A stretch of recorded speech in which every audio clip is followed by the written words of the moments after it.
Let me tell you a story that still makes my chest tighten every time I think about Ida's story that starts with a plate of rice and ends with a second chance, not just for one lost boy, but for everyone whose kindness survived heartbreak.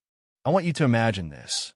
A brand new teacher, first day at her new school, full of hope, her head busy with lesson plans, when suddenly she stumbles across a kid standing by the school gate, looking so defeated it almost hurts to look at him. That's how Alice met Junior, and that's how everything changed, for better or worse, depending on where you stand. You ever see a kid who looks like life's been especially unfair to him? That was Junior, thin as a rake, wearing a uniform more holes than fabric, eyes darting around like he was expecting trouble any second. Alice could have just walked on by, but something about him made her stop. She knelt down and asked, real gentle, "Why are you standing here, not going inside with your classmates?" He kept his eyes glued to the ground and said, "My clothes are torn. They'll laugh at me again. And I'm hungry. Not just, I skipped breakfast, hungry, hadn't eaten in 2 days. You know what I mean?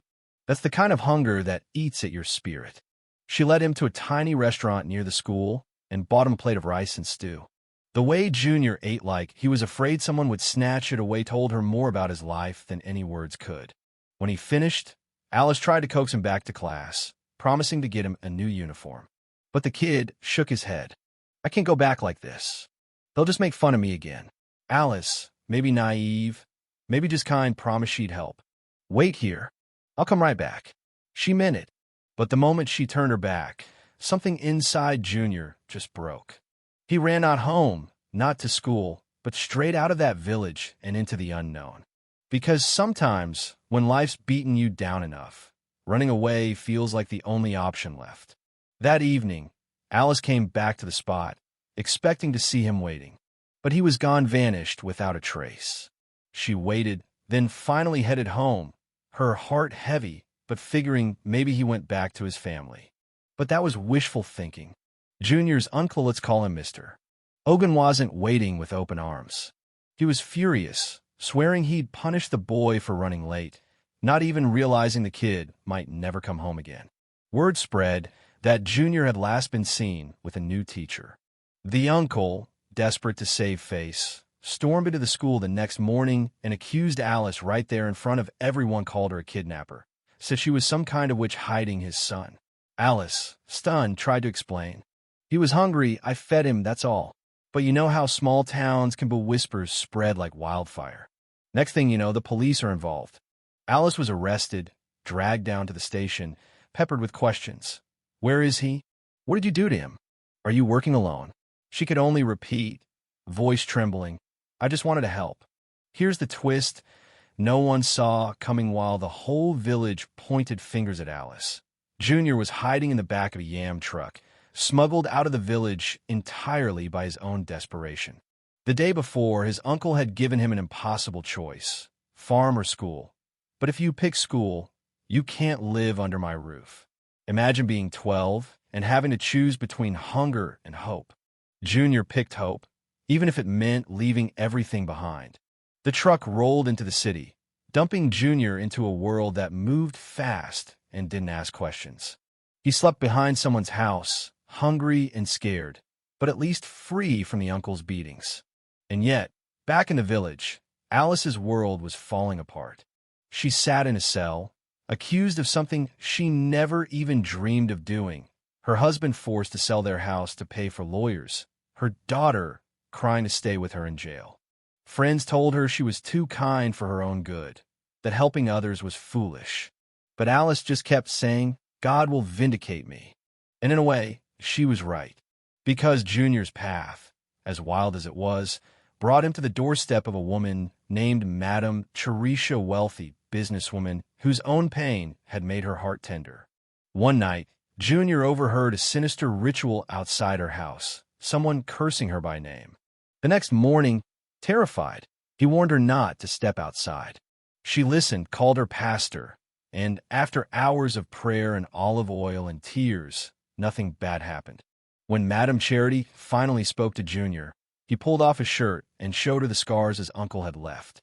She wept, right there on her own marble floor, and told him he'd never be a servant in her home. She would raise him as her own son. Back in the village, the courts eventually saw through the accusations. Alice was freed for lack of evidence, but her teaching career was over, her family squeezed into a single tiny room, scraping by on fried yam. Yet she never stopped helping hungry kids even when the world called her a fool. Years went by. Poverty hung heavy, but her kindness never wavered. Meanwhile, Junior flourished under Madame Charity's care, graduated, ran her businesses, and eventually became a success in his own right. One day, years later, he decided to go back.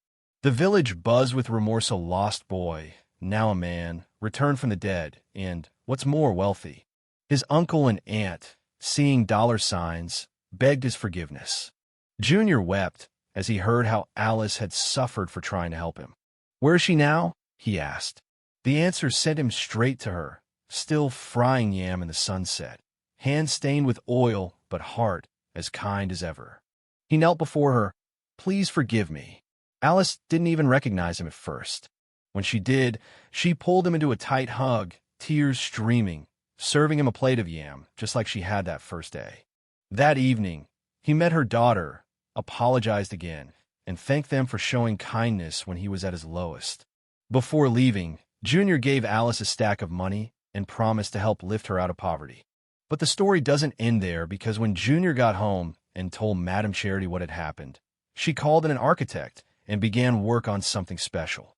5 months later, Alice and her family were invited to the city, where Madame Charity handed her the keys to a brand new school, classrooms, hostels, staff quarters, the whole deal. "This is yours. Start your own school. That principal's house is now your home."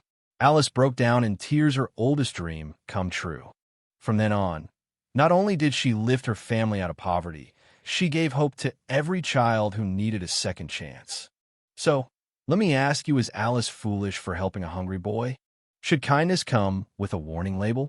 Or is it possible that even when the world calls you naive, doing the right thing eventually pays off in ways no one could ever expect?